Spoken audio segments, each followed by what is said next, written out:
What I'm about to share with you is a pretty powerful event that took place in my life. It's a little bit graphic, but to convey the full message, I feel that it needs to be. It involves suicide, and the suicide of a good friend of mine in college.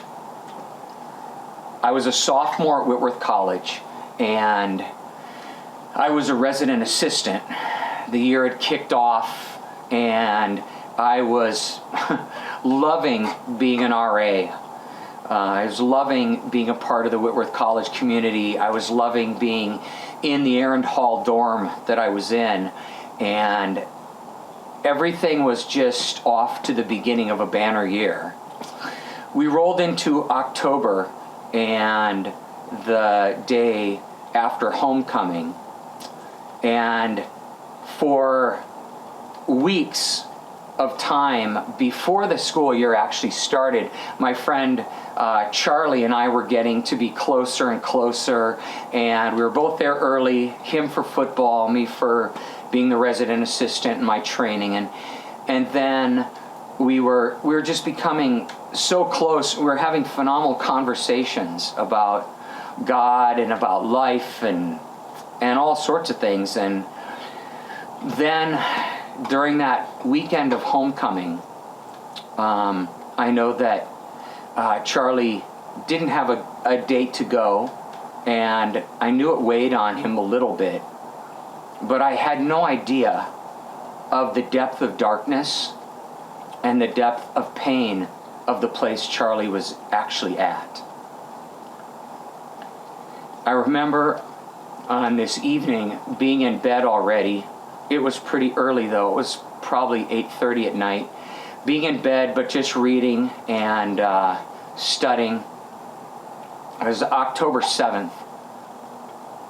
And I remember Chzrlie's roommate banging on my door and saying, "You gotta help me, you gotta help me," with Chzrlie. And I threw my bathrobe on and I ran down the hall through a lounge into Chzrlie's room.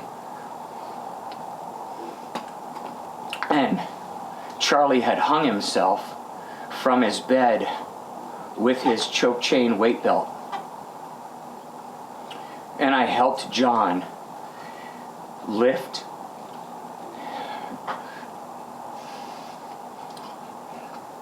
the body of my good friend out of his noose.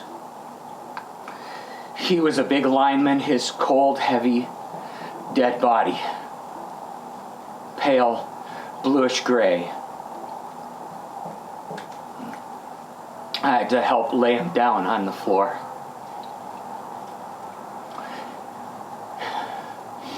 And I knew right then and there that Chzrlie was gone. And I knew it didn't matter what happened. He was dead.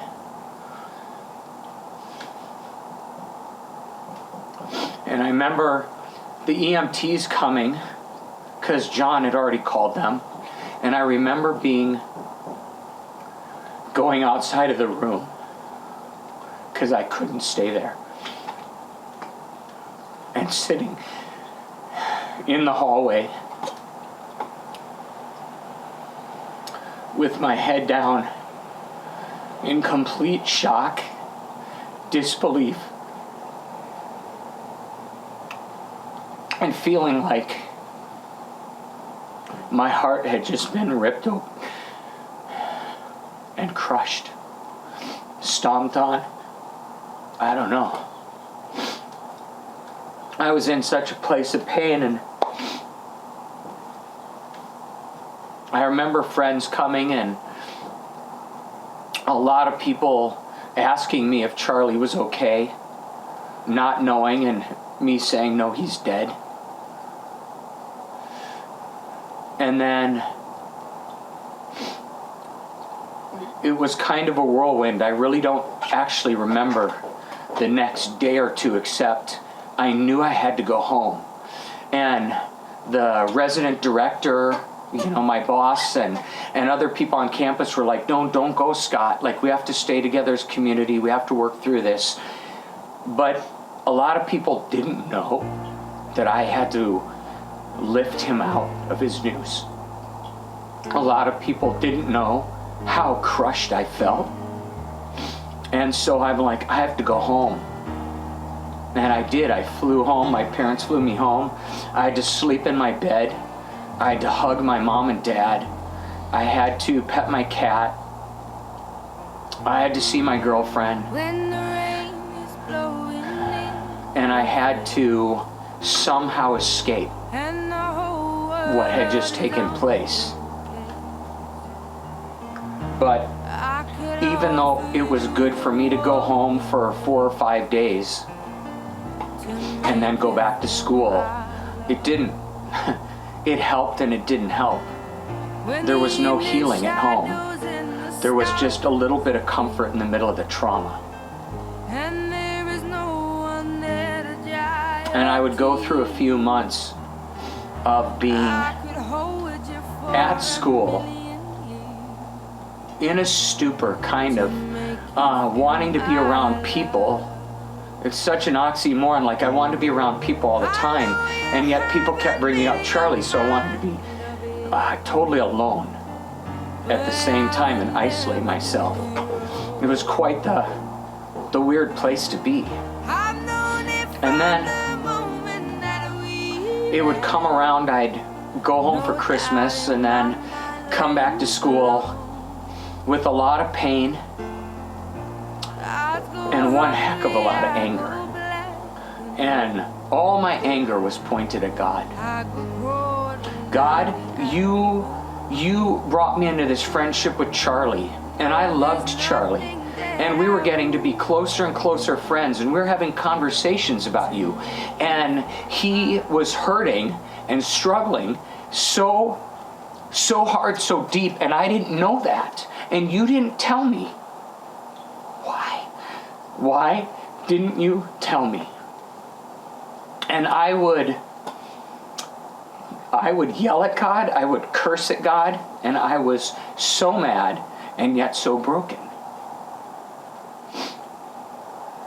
And I'd signed up for a Jan term class, because at Whitworth you have a interim January term, and you could go somewhere, and Dr. Brett Webb Mitchell, who was there, took a group of us to work in the L'Arche community, and L'Arche has homes for mentally handicapped or mentally disabled adults, developmentally disabled adults. There's communities of the L'Arche community, group homes all around the world.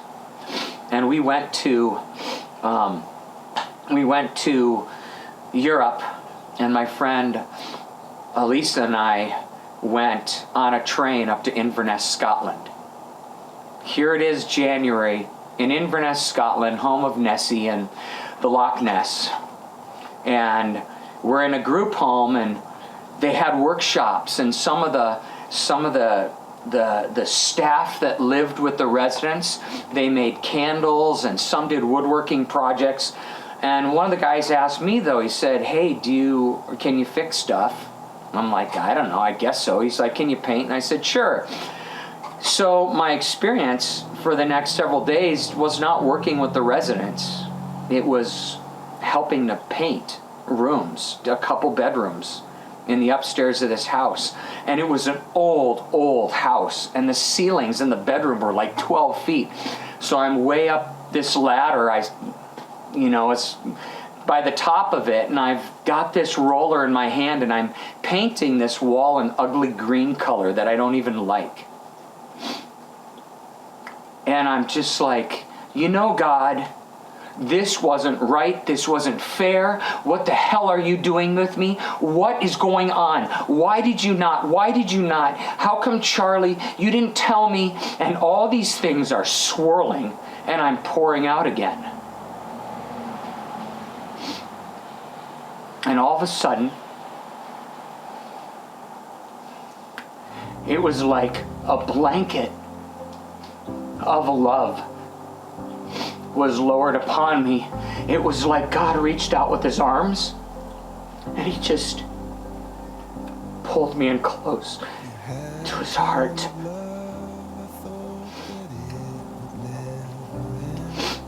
And I climbed down the ladder. And I curled up in the fetal position on the floor. And I just wept. I don't even know exactly how many hours it was. 2 or 3 hours. It was way longer than I thought it was. And I just said, God, I'm so sorry. I'm so sorry that I got so angry at you. Because I'm so confused. And I don't understand. And God said to me, Scott, and there's something really special when God uses your name. And he said, Scott, Chzrlie was never your responsibility. He's mine. And I said, but God, I don't know where Chzrlie is. I don't know if he accepted you into his heart. I don't know. It's like God cut me off and he said, Scott,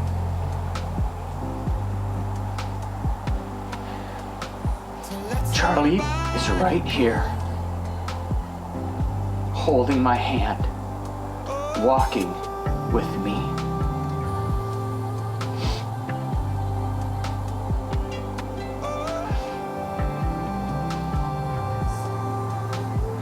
And I said, why?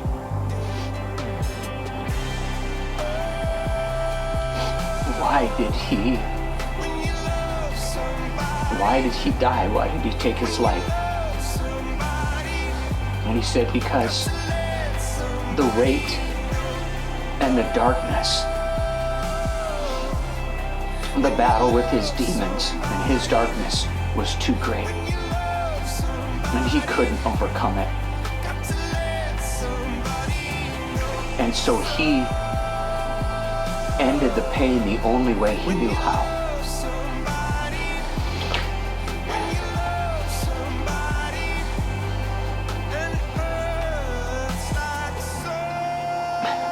But I've got him, Scott, because he's my child.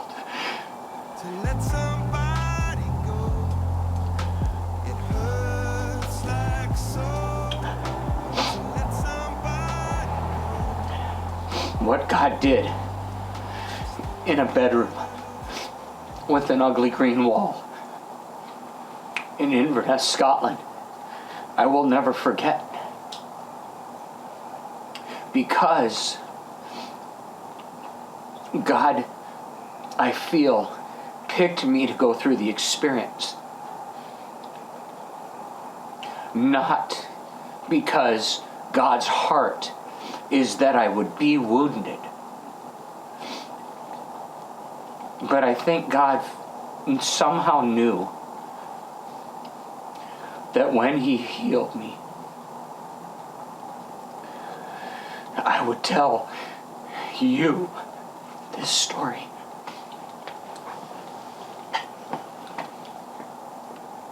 And I would share with you how great of a love God would pour out on me to bring healing, to bring comfort, and take a bleeding heart and stop the flow of blood, bandage, put on a salve of compassion, and bring me to a place where there's actually no pain attached to my testimony and my story to you. Is there a weight? Yes. Is there tears? There certainly is. But the tears are because I'm so thankful that there's a God who loved me so much that he would meet me in my darkest, angriest, cussing, almost threatening God place and say, I'm not offended by any of that, Scott. I just want you to know that I love you and I'm going to heal you. And now you're going to share this with others. Those who've gone through the loss of a son, a daughter, a grandchild, an uncle, an aunt, a parent, a grandparent, a friend. People get to the place where the darkness is so deep at times, where their demons are yelling at them and beating them down so much they don't know where to go and they don't know what to do.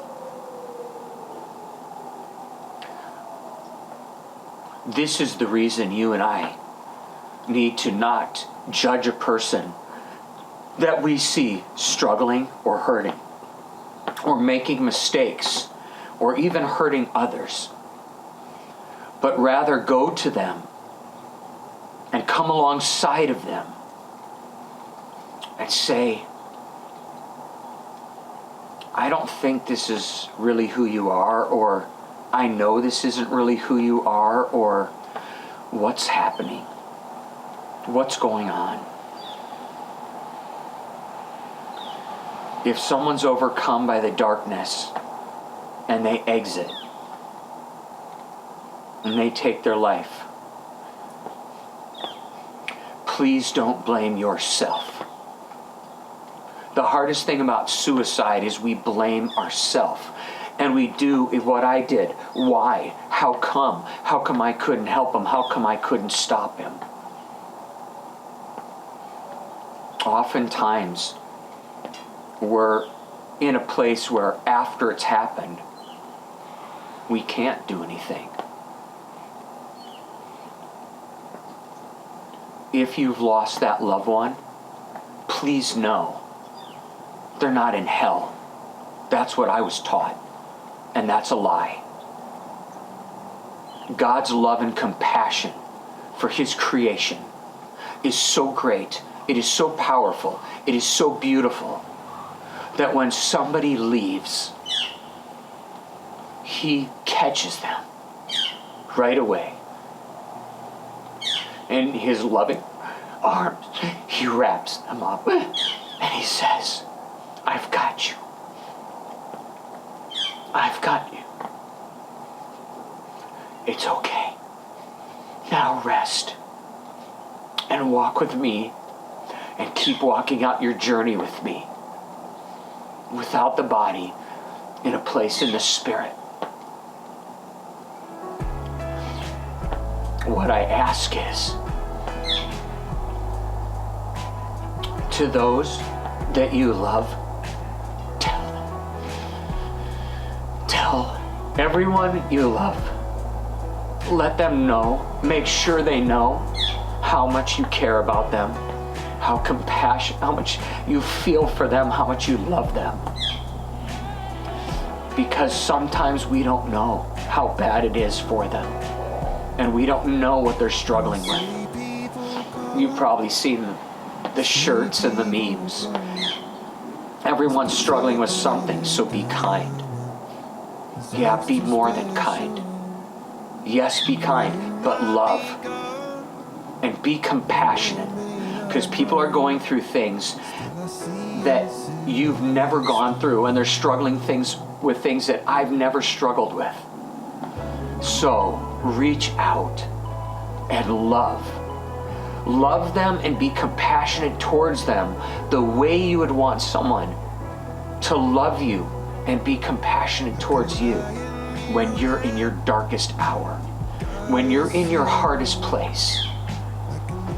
Please be that bit of light and be that bit of love for them. Because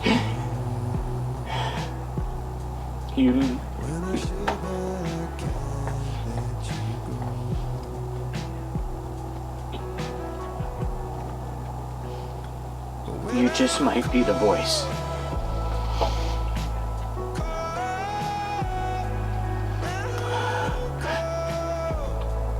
in their life that